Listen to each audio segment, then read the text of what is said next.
Vladimir Putin نے کہا کہ امریکہ نے 20 سالہ افغان جنگ میں 0 کامیابی حاصل کی ہے۔ خبر شامل کریں گے کویت کے حوالے سے۔ دنیا بھر کی طرح کویت میں بھی اردو زبان بولنے والے مومنین کی جانب سے عزاداری امام حسین علیہ السلام کا سلسلہ جاری ہے۔ افسوسناک خبر شامل کریں گے کشمیر کے حوالے سے۔ کشمیری حریت رہنما سید علی گیلانی انتقال کر گئے۔ بات کریں گے یمن کے حوالے سے۔ سعودی عرب باز نہ آیا، یمن پر سعودی حملے بدستور جاری ہیں۔ چین نے طالبان کو افغانستان کی تعمیر و ترقی میں مدد کی پیشکش کر دی۔ امریکی صدر جو بائیڈن نے کہا کہ ذلت آمیز انخلا کی ذمہ دار افغان فوج کی بزدلی ہے۔ اہم خبر سے آپ کو آگاہ کرتے چلیں، بھارت میں پراسرار بیماری سے 50 سے زائد بچے ہلاک ہو گئے۔ اور آخر میں بات کریں گے طالبان رہنما کے حوالے سے۔ طالبان کے سیاسی رہنما نے کہا کہ خواتین کی شمولیت کے ساتھ نئی حکومت کا اعلان 3 روز میں ہو جائے گا۔ السلام علیکم، میں ہوں حاشر رضا۔ خبروں میں تفصیلات کا آغاز کریں گے ایک بریک کے بعد۔ Stay tune to Ahl Bait channel.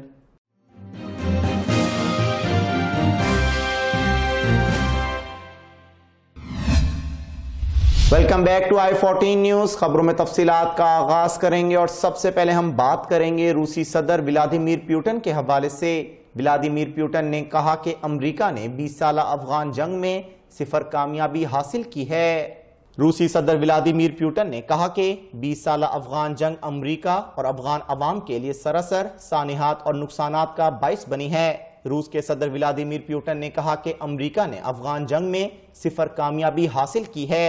20 سالہ مہم جوئی سانحات پر ختم ہوئی اور افغانیوں کی روایات کو توڑنے کی ہر امریکی کوشش ناکام ہوئی ہے۔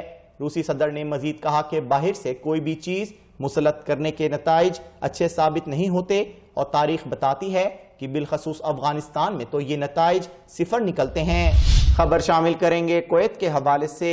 دنیا بھر کی طرح کویت میں بھی اردو زبان بولنے والے مومنین کی جانب سے عزاداری امام حسین علیہ السلام کا سلسلہ جاری ہے۔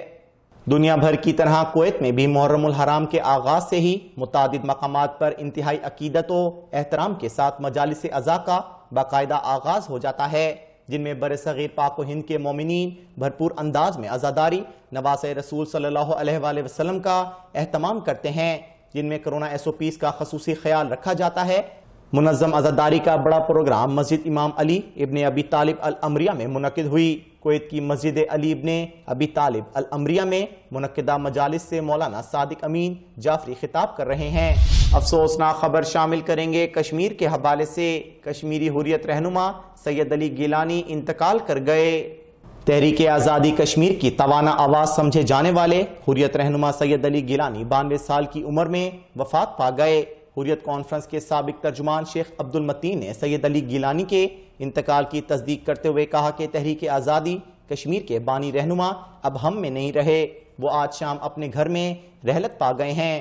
قابض بھارتی فوج نے سید علی گیلانی کو گزشتہ 12 برس سے سری نگر میں گھر میں مسلسل نظر بند کر رکھا تھا، جس کی وجہ سے ان کی صحت انتہائی گر چکی تھی۔ بات کریں گے یمن کے حوالے سے۔ سعودی عرب باز نہ آیا، یمن پر سعودی حملے بدستور جاری ہیں۔ جا رہے سعودی اتحاد کے جنگی طیاروں نے یمن کے صوبے مارب میں ایک بار پھر رہائشی علاقوں کو اپنی وحشیانہ جارحیت کا نشانہ بنا دیا۔ سعودی اتحاد کے جنگی طیاروں نے صوبہ مارب کے مختلف علاقوں کو 39 مرتبہ اپنی جارحیت کا نشانہ بنایا ہے۔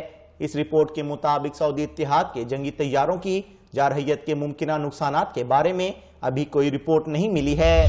چین نے طالبان کو افغانستان کی تعمیر و ترقی میں مدد کی پیشکش کر دی۔ چین کے سرکاری خبررساں ادارے کے مطابق چین کی وزارت خارجہ نے کہا کہ اگر طالبان شراکت داری پر مبنی حکومت قائم کرتے ہیں اور دہشت گرد جماعتوں سے دوری اختیار کرتے ہیں تو اس صورت میں افغانستان کی تعمیر و ترقی میں بھرپور مدد کریں گے۔ چین کی وزارت خارجہ کے ترجمان نے طالبان پر دہشت گرد جماعتوں سے رابطے منقطع کرنے پر ایک بار پھر زور دیتے ہوئے کہا کہ ایسی حکومت کو خوش آمدید کہیں گے جس میں تمام طبقوں کی نمائندگی ہو۔ وزارت خارجہ کے ترجمان نے مزید کہا کہ چین کو امید ہے کہ طالبان افغانستان میں تمام فریق افغان عوام کی خواہشات اور عالمی برادری کی توقعات کا احترام کریں گے۔ امریکی صدر جو بائیڈن نے کہا کہ ذلت آمیز انخلا کی ذمہ دار افغان فوج کی بزدلی ہے۔ امریکی صدر جو بائیڈن نے افغان جنگ کے خاتمے کا باضابطہ اعلان کرتے ہوئے کہا کہ نئی نسل کو کسی جنگ میں جھونکنا نہیں چاہتے۔ جو بائیڈن نے کہا کہ ہم نے افغانستان میں جو کچھ بھی کرنے کا ارادہ کیا تھا اس میں ہم ایک دہائی قبل ہی کامیاب ہو گئے تھے اور پھر ایک اور عشرے تک وہاں ہم رکے۔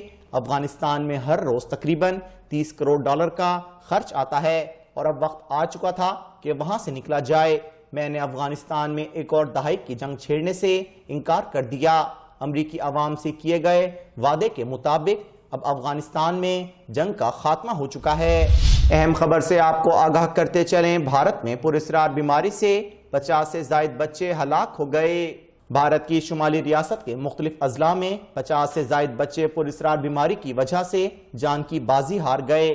بھارتی میڈیا کے مطابق اتر پردیش کے مختلف ہسپتالوں میں تیز بخار، ہاتھ پاؤں میں خارش، جوڑوں میں شدید درد، سر درد، متلی اور پانی کی کمی کی شکایات کے ساتھ سینکڑوں بچوں کو داخل کیا گیا ہے۔ معالجین ابھی تک اس پراسرار کی درست تشخیص کا اور وجہ کا تعین نہیں کر سکے، تاہم اس بیماری سے 6 اضلاع میں ہلاک ہونے والے بچوں کی تعداد 50 سے تجاوز کر گئی ہے۔ اور آخر میں بات کریں گے طالبان رہنما کے حوالے سے۔ طالبان کے سیاسی رہنما نے کہا کہ خواتین کی شمولیت کے ساتھ نئی حکومت کا اعلان 3 روز میں ہو جائے گا۔ طالبان کی مذاکراتی کمیٹی کے سربراہ اور قطر میں سیاسی دفتر کے نائب انچارج شیر محمد عباس نے کہا کہ امارات اسلامی کی حکومت پر مشاورت مکمل ہو گئی ہے اور آئندہ 3 روز میں اس کا اعلان بھی کر دیا جائے گا، جبکہ 2 روز میں کابل ایئرپورٹ سے پروازوں کی بحالی کا دعویٰ بھی کیا گیا ہے۔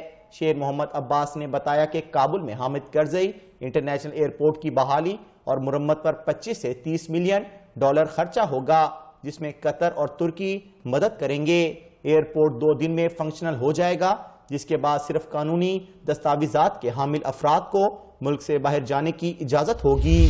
i14 نیوز اسٹوڈیو سے فی الوقت اتنا ہی۔ For further details and updates keep watching i14 news اور visit our website i14news.tv and log on to Facebook page www.facebook.com/i14news۔ This is Hashir Raza signing off from i14 News. Allah Hafiz.